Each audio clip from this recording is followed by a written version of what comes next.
Hello students and welcome to my YouTube channel. आज हम start करेंगे क्लास 3 मैथमेटिक्स मल्टीप्लिकेशन। हम लोगों ने एक्सरसाइज नंबर 20 तक कंप्लीट कर लिया है, तो आज हम स्टार्ट करेंगे एक्सरसाइज नंबर 21 से। तो थोड़ा हम लोग प्रॉपर्टीज़ ऑफ मल्टीप्लिकेशन को रिवाइज करेंगे, क्योंकि यहाँ पे जो भी आपको फिल इन द ब्लैंक्स दिख रहे हैं, यहाँ पे सारे आपको मल्टीप्लिकेशन की प्रॉपर्टीज़ ही आपको अप्लाई करना है, ठीक है। तो इसलिए मैं आपको रिकमेंड करता हूँ कि आप पहले उस वीडियो को देखिए जहाँ पे मैंने आपको प्रॉपर्टीज़ ऑफ मल्टीप्लिकेशन समझाया था, ठीक है। तो पहले हम लोगों ने क्या पढ़ा था? पहले हम लोगों ने पढ़ा था ऑर्डर प्रॉपर्टी।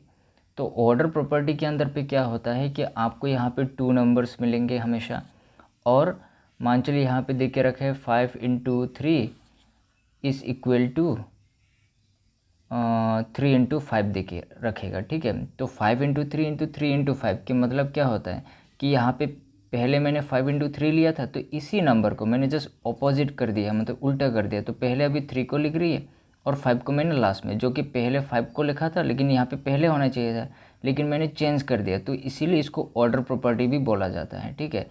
लेकिन आपको अगर फिल इन द ब्लैंक्स दिया जाएगा तो कैसे देगा कि मान चलो 5 × 3 दे के रखा है और इस इक्वल टू डैश × 5। तो इस नंबर्स यहाँ पे क्या मिसिंग है? यहाँ पे आपका 3 मिसिंग है, तो यहाँ पे आपको 3 लिखना पड़ेगा। आपको देखना पड़ेगा कि इक्वल टू के लेफ्ट हैंड साइड और इक्वल टू के राइट हैंड साइड पे कौन सी नंबर मिसिंग है। कोई ना कोई नंबर मिसिंग होगा और वही नंबर आपको वहाँ पे फिलअप कर देना है, क्योंकि दोनों नंबर बराबर ही है। अगर हम नंबर को चेंज कर देते हैं तो भी कोई फ़र्क नहीं पड़ता है, ठीक है। तो फिर दूसरा क्या है? दूसरा है ग्रुपिंग प्रॉपर्टी। तो ग्रुपिंग प्रॉपर्टी भी हम लोगों ने पढ़ा था कि ग्रुपिंग प्रॉपर्टी में हमें सबको 3 नंबर्स मिलेंगे, कि मान चलिए 6 × 10 × 19। तो पहले यहाँ पे कर देंगे और यहाँ पे दे देगा कि यहाँ पे 6 × 10 × डैश दे देगा, ठीक है। तो यहाँ पे इस तरीके से अभी ग्रुपिंग को चेंज कर दिया, मतलब पहले 6 × 10 को ग्रुप किया है अभी, लेकिन 10 × डैश को ग्रुपिंग कर दिया। और यहाँ पे आपको पूछा जा रहा है कि यहाँ पे क्या नंबर है, कि मतलब क्या है, 6 है, ठीक है, 10 है, लेकिन क्या मिसिंग है? 19 मिसिंग है। तो यहाँ पे क्या होगा? 19 होगा। तो इस तरीके से आपको फिल इन द ब्लैंक्स को कंप्लीट करना है। उसके बाद हम लोगों ने क्या सीखा है? उसके बाद हम लोगों ने सीखा है मल्टीप्लिकेशन, ठीक है। मल्टीप्लिकेशन ऑफ 1 हम लोगों ने सीखा है कि 1 के साथ अगर हम कोई भी नंबर मल्टीप्लाई करेंगे तो हमेशा आपको सेम नंबर मिलेगा, ठीक है।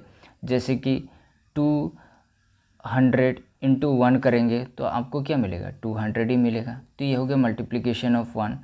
चौथा नंबर हम लोगों ने क्या सीखा है? मल्टीप्लिकेशन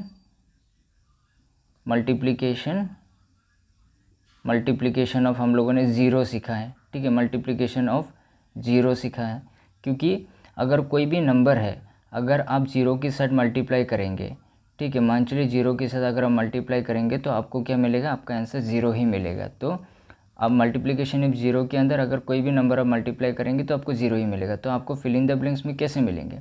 कि मान चलिए यहाँ पे आपको दे दिया है कि 250 × dash is equal to 0।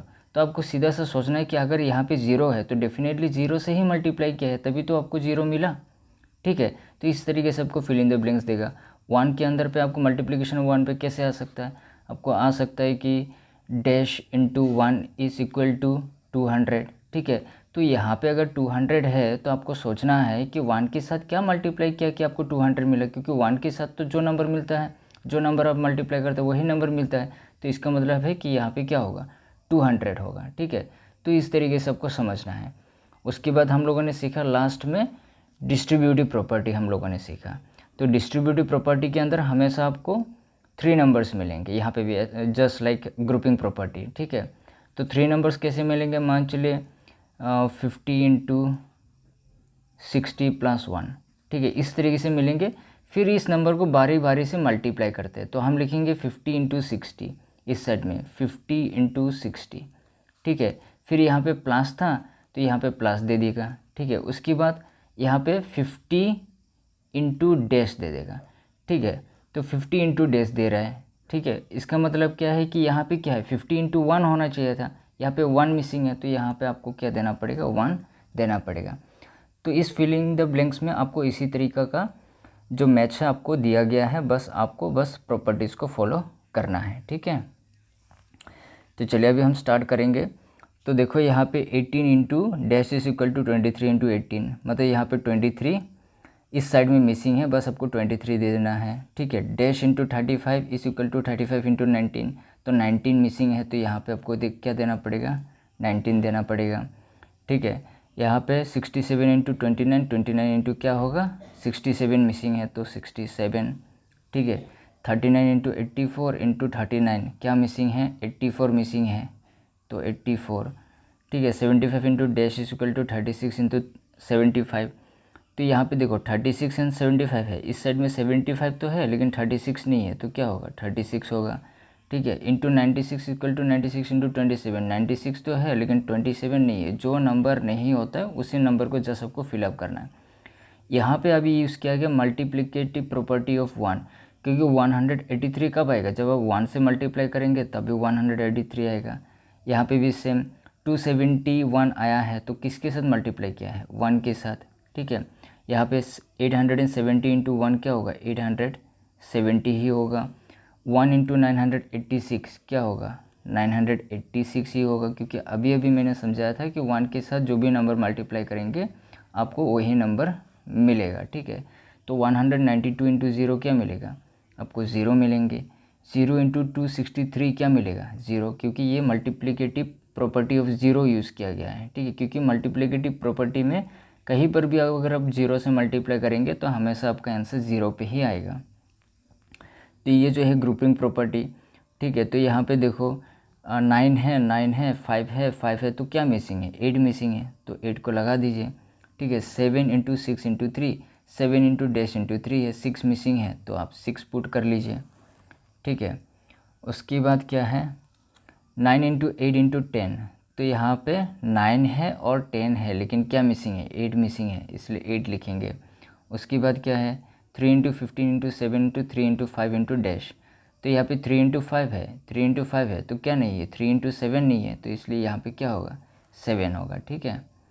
Sorry, यहाँ पे सिर्फ 7 नहीं होगा, ये पूरा का पूरा नंबर ही देना पड़ेगा आपको, 3 इंटू 7 आपको लिखना पड़ेगा ऐसे, और उसके बाद आपको इसको ब्रैकेट में आपको लिखना है 3 इंटू 7, क्योंकि इसको बारी बारी से मल्टीप्लाई करता है। 3 इंटू 5 तो लिखा है लेकिन 3 इंटू 7 नहीं लिखा है, ठीक है। तो 4 इंटू 5 तो लिखा है, तो क्या होगा नेक्स्ट 4 इंटू 7 होगा, तो 4 इंटू 7 है, ठीक है। उसके बाद यहाँ पे क्या है 5 इंटू 10 है, तो नेक्स्ट क्या होगा 5 इंटू 6 होगा। 5 इंटू 20 है, नेक्स्ट क्या होगा 5 इंटू 3 होगा, तो सॉरी 5 इंटू 20 नहीं था, तो यहाँ पे 5 इंटू 20। 6 इंटू 30, ठीक है, तो यहाँ पे क्या है, यहाँ पे 6 इंटू 30 होगा, यहाँ पे 6 इंटू 30, और यहाँ पे क्या होगा 6 इंटू 9 होगा, ठीक है। तो ये सारे के सारे जो फिल इन द ब्लैंक्स है, यहाँ पे आपको जो ग्रुपिंग प्रॉपर्टी है, order property, multiplicative property of 1, multiplicative property of 0 और डिस्ट्रीब्यूटिव प्रॉपर्टी, चारों प्रॉपर्टी और सॉरी 5 प्रॉपर्टीज यहाँ पे इस्तेमाल किया गया है, जो मैंने आपको अच्छी तरीके से समझा दिया है। तो अभी हम मूव करेंगे एक्सरसाइज नंबर 22 पे, ठीक है।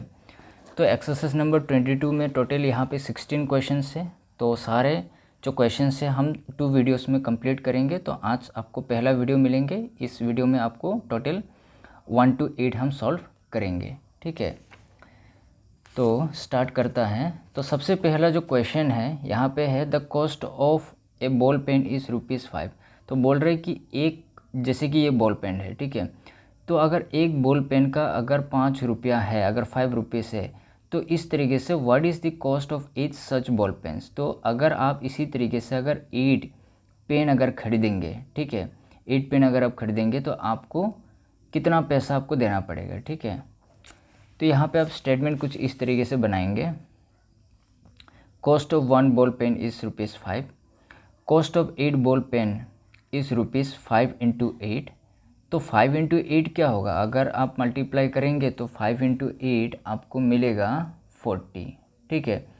तो यहाँ पे आपको मिला है कि क्या है ₹40, तो यहाँ पे आप लिखेंगे therefore the cost of 8 ball pen is rupees क्या है, ₹40।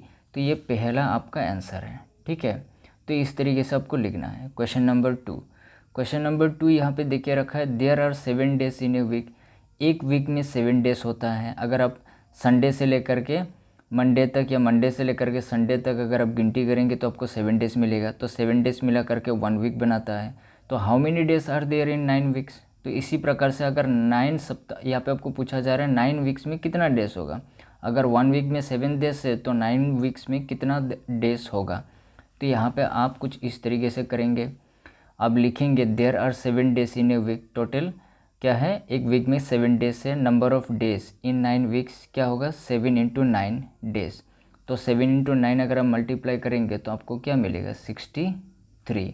तो 63 डेज होता है 9 वीक्स में। तो यहाँ पे आप कंक्लूजन क्या लिखेंगे, number of days in 9 weeks is 63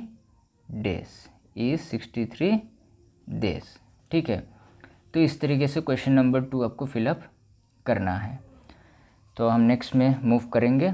next में है there are 6 dozens bananas in a basket. तो बोल रहा है कि एक बास्केट में 6 डजन का बनाना है। How many bananas were there in all. तो यहाँ पे बोल रहा है कि टोटल कितना बनाना है बास्केट के अंदर, अगर 6 डजन बनाना है तो यहाँ पे आपको याद रखना है कि एक डजन के बनानास में 12 चीज़ें होता है, मतलब एक डजन इज इक्वल टू 12। तो ये फॉर्मूला भी आपको लिखना पड़ेगा। ठीक है, तो अब लिखेंगे कैसे, there are 6 dozen bananas in a basket, number of bananas in all were 6 × 12। तो यहाँ पे आपको क्या करना पड़ेगा, 6 × 12 आपको मल्टीप्लाई करना पड़ेगा। तो यहाँ पे आप साइड में भी कर सकते हो अगर आपको इस तरीके से दिक्कत होती है। तो 6 2 जो हो गया 12, इसलिए आप 2 लिखेंगे और 1 बच गया, और 6 1 से 6, 6 + 1 क्या होगा 7, तो मतलब 72। यहाँ पे आपका आंसर हो गया 72। तो आप फाइनल आंसर कैसे लिखेंगे, therefore number of bananas in all were 72। ठीक है, तो टोटल जो 6 डजन था एक बास्केट के अंदर, टोटल 72 बनानास था। ठीक है, तो क्वेश्चन नंबर 4 बोला जा रहा है the cost of A cap is ₹50। What is the cost of 6 such caps. यहाँ पे बोल रहे कि अगर एक अगर टोपी खरीदेंगे तो अगर उस एक टोपी का अगर प्राइस है ₹50, तो इस तरीके से अगर 6 टोपी खरीदेंगे तो आपको कितना पैसा देना पड़ेगा। ठीक है, तो आप क्वेश्चन इस तरीके से करेंगे कि कॉस्ट ऑफ 1 कैप इज़ ₹50, मतलब एक कैप का 50 रुपया है। तो 6 कप्स का कितना होगा, 6 कैप्स का, कप्स नहीं 6 कैप्स का कितना होगा 50 × 60। तो आप इसको भी करेंगे, साइड में आप कर सकते हो 50 × 60। आप पहले 50 लिखेंगे, उसके बाद 6 लिखो, 6 0 × 0 और 6 5 जा होता है 30, इसलिए यहाँ पे क्या होगा 300 होगा, इसलिए क्या होगा 300 रुपीज़। ठीक है, तो the cost of 6 cap is क्या होगा रुपीज़ 300। इस तरीके से अगर आप 6 कैप्स अगर खरीदेंगे तो आपको 300 रुपीज़ पेमेंट करना पड़ेगा। तो ये हो गया क्वेश्चन नंबर 4। अभी हम मूव करेंगे तो क्वेश्चन नंबर 5 में। क्वेश्चन नंबर 5 यहाँ पे क्या बोल रहे हैं, the cost of A hairband is ₹9। Hairband आपको पता है लड़की लोग जो पहनता है हेयर में हेयरबैंड। तो अगर एक हेयरबैंड का कीमत ₹9 है तो what is the cost of 60 such hairband. तो इस तरीके से अगर 60 हेयरबैंड खरीदना है तो आपको क्या करना पड़ेगा, मतलब कितना पैसा आपको देना पड़ेगा। यहाँ पे जितना भी दिया है बस सारे के सारे मल्टीप्लिकेशन ही है। ठीक है, तो क्वेश्चन नंबर 5 का स्टेटमेंट आप कुछ इस तरीके से लिखेंगे, cost of 1 hairband is ₹9, cost of 60 hairband is ₹9 × 60। तो यहाँ पे आप 9 × 60 मल्टीप्लाई करेंगे, 60 को आप लिखेंगे और 9 × 60। ठीक है, तो 9 0 × 0 और 9 6 होते 54। तो मतलब कितना देना पड़ेगा, ₹540। ठीक है, तो यहाँ पे फाइनल आंसर आप क्या लिखेंगे, the cost of 60 hairband is ₹540। ठीक है, तो ये हो गया आपका क्वेश्चन नंबर 5। अभी क्या करेंगे, question number 6। 1 basket of bananas 1 basket of mangoes weight 36 kg। What will be the total weight of 10 such basket of mangoes. तो बोल रहा है कि 1 बास्केट ऑफ बनाना, एक पूरा बास्केट जो है जहाँ पे मैंगोस भरा है वहाँ पे जो वेट है वो 36 kg है। What will be the total weight of 10 such kg। अगर इसी तरीके से एक बास्केट का अगर 36 kg होगा, इसी तरीके से अगर 10 बास्केट होगा तो टोटल वेट कितना होगा। ठीक है, तो 6 नंबर आप कैसे करेंगे, weight of 1 basket of bananas is equal to 36 kg। एक बास्केट का जो वेट है वो 36 kg है। Weight of 10 basket of bananas is 36 into 10। तो आपको 36 इंटू 10 करना है। तो यहाँ पे आप करेंगे 36 इंटू 10, ठीक है। तो 0 6 ज़ा 0, 0 3 ज़ा 0, फिर यहाँ पे क्रॉस लगाएंगे 1 6 ज़ा 6, 1 3 ज़ा 3, ठीक है। उसके बाद आप प्लस करेंगे 0 6 3, तो मतलब है क्या आंसर 360 kg, 360 kg, ठीक है। तो टोटल 10 बास्केट का मैंगोस केजी कितना होगा, कितना वेट होगा, 360 kg होगा। तो यहाँ पे आप कैसे लिखेंगे final answer, therefore total weight of 10 such basket of mangoes is 360 kg, ठीक है। यूनिट लगाना मत भूलिएगा। अगर क्वेश्चन रुपीस में पूछा जा रहा है तो रुपीस में देंगे, अगर क्वेश्चन आपको केजी में पूछा जा रहा है तो आप केजी में देंगे। अगर आप 360 लिखेंगे और केजी आप यूनिट लिखना भूल गया तो फिर शायद आपका टीचर आपके लिए मार्क, हाफ मार्क या 1 मार्क काट सकता है, ठीक है।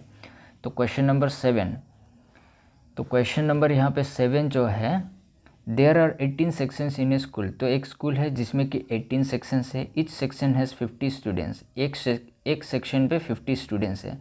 How many students are there in school. तो टोटल कितना, number of sections in school is equal to 18। तो एक स्कूल के अंदर पे 18 सेक्शंस है। Each of sections has 50 students. तो एक सेक्शन में 50 स्टूडेंट्स करके होगा, तो टोटल 18 सेक्शंस पे कितना स्टूडेंट्स है। तो 18 इंटू 50 करेंगे तो आपको पता चल जाएगा, ठीक है। तो यहाँ पे आप 18 इंटू 50 करेंगे तो अच्छी तरीके से यहाँ पे 18 इंटू 50 अगर आप मल्टीप्लाई करेंगे, 0 8 ज़ा 0, 0 1 ज़ा 0, 5 8 ज़ा हो गया 40, 4 रिमाइंडर, 5 1 ज़ा 5, 5 + 4 क्या होगा 9 होगा, ठीक है। और इसको प्लस करेंगे तो 0 0 9, तो 900, ठीक है। तो टोटल यहाँ पे कितना स्टूडेंट्स है, 900 स्टूडेंट्स है। तो आप कैसे लिखेंगे, जो फाइनल आंसर है आप लिखेंगे therefore total number of students in school is कितना है 900। तो टोटल 900 स्टूडेंट्स हैं, ठीक है। तो क्वेश्चन नंबर 8, क्वेश्चन नंबर 8 बोला जा रहा है there are 24 hours in a day. एक दिन के अंदर पे 24 आवर्स है। How many hours are there in 30 days. तो अगर एक दिन में 24 आवर्स है तो 30 डेज में कितना होगा, ठीक है। तो 8 number there are 24 hours in a day, number of hours in 30 days is equal to 24 into 30।